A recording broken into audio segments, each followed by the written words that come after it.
नमस्कार दोस्तों, 2019 के लोकसभा चुनाव में आजम खान ने एक हेट स्पीच दिया था, जहां इन पर एक एफआईआर दर्ज हुई और मामला रामपुर की एमपी एमएलए कोर्ट में चला गया, जिसने 27 अक्टूबर को अपना फैसला सुनाया, जिसमें इन्हें 3 साल की जेल की सजा हुई। और ये सब हुआ सिर्फ एक हेट स्पीच की वजह से। लेकिन सवाल हमारा ये है कि आखिर आजम खान को ही हेट स्पीच के मामले में जेल क्यों हुई?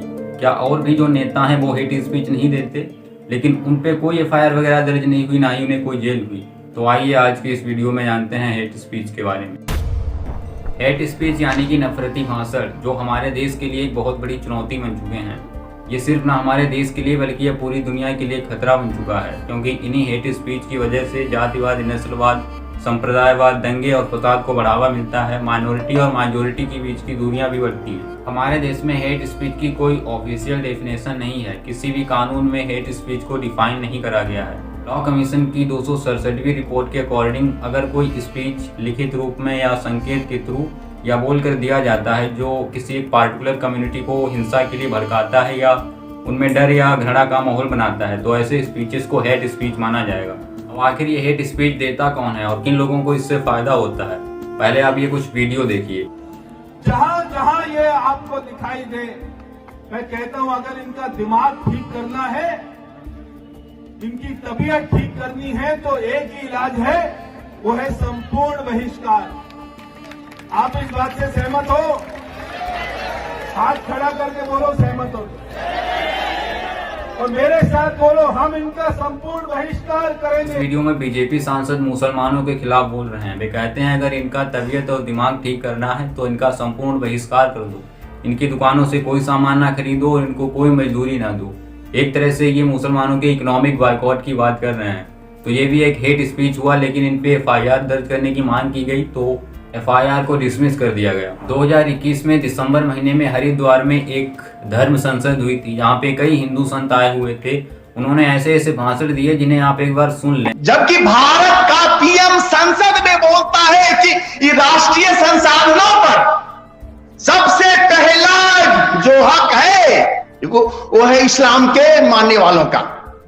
ये हमारे पीएम साहब जब संसद में बोले थे, और जब मैंने पढ़ा था ना पेपर में, तो हुआ मन में कि काश मैं भी सांसद होता और हाथ में रिवॉल्वर होता और मैं नाथूराम हो जाता और अपनी 6 की 6 गोलियां मैं मनमोहन सिंह के छाती में मैं लगा देता।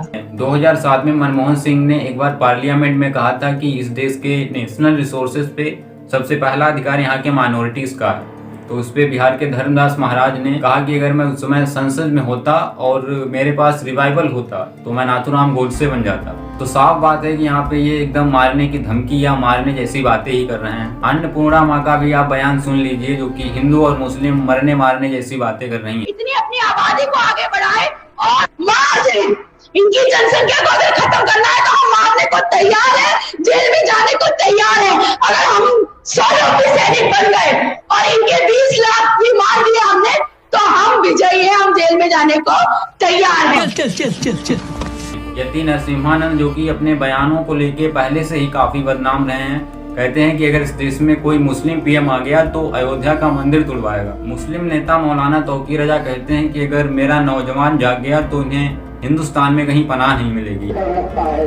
जिस दिन मेरा ये नौजवान कानून अपने हाथ में ले लेगा, जिस दिन ये नौजवान बेकानून हो गया और कानून अपने हाथ में लेने पर मजबूर हो गया, तो तुम्हें हिंदुस्तान में कहीं पनाह नहीं मिलेगी। तो ये मरने मारने जैसी ही बातें कर रहे हैं, वो भी पब्लिक के बीच में जाके। दिल्ली असेंबली के चुनाव में अनुराग ठाकुर ने भी एक ऐसा ही स्पीच दिया था। उन्होंने कहा था कि देश के गद्दारों को गोली मारो सालों को। जो गोली मारो सालों को आवाज है, ये पब्लिक ने खुद कही थी। ये अनुराग ठाकुर का बयान है। लेकिन आखिर पब्लिक ने गोली मारो सालों को ही क्यों कहा? पब्लिक कुछ और भी तो कह सकती थी। कोई कहता जेल भेजो या कुछ और। तो इसका मतलब यही हुआ कि पहले से बताया गया होगा पब्लिक को कि मैं देश के गद्दारों को बोलूंगा, आपको बोलना है गोली मारो सालों को। और यहाँ पर भी अगर आप देखेंगे रिजल्ट क्या रहा, तो अनुराग ठाकुर के खिलाफ भी कोई एफआईआर दर्ज नहीं की गई। यहाँ पे एक और सवाल खड़ा हो जाता है कि आखिर देश के गद्दार हैं कौन लोग? योगी आदित्यनाथ का बयान भी आप सुन लें। वो कहते हैं अगर वो एक हिंदू को मारेंगे तो हम 10 मुस्लिम को मारेंगे। तो यहाँ पे ये मरने मारने जैसी बातें कर रहे हैं। और आखिर में होता यह है कि हमें इन्हीं हेट स्पीच का प्रभाव गोधरा कांड, बाबरी मस्जिद में देखने को मिल जाता है। इन्हीं हेट स्पीच की वजह से देश में वायलेंस और इंटॉलरेंस जैसी चीजें बढ़ जाती हैं।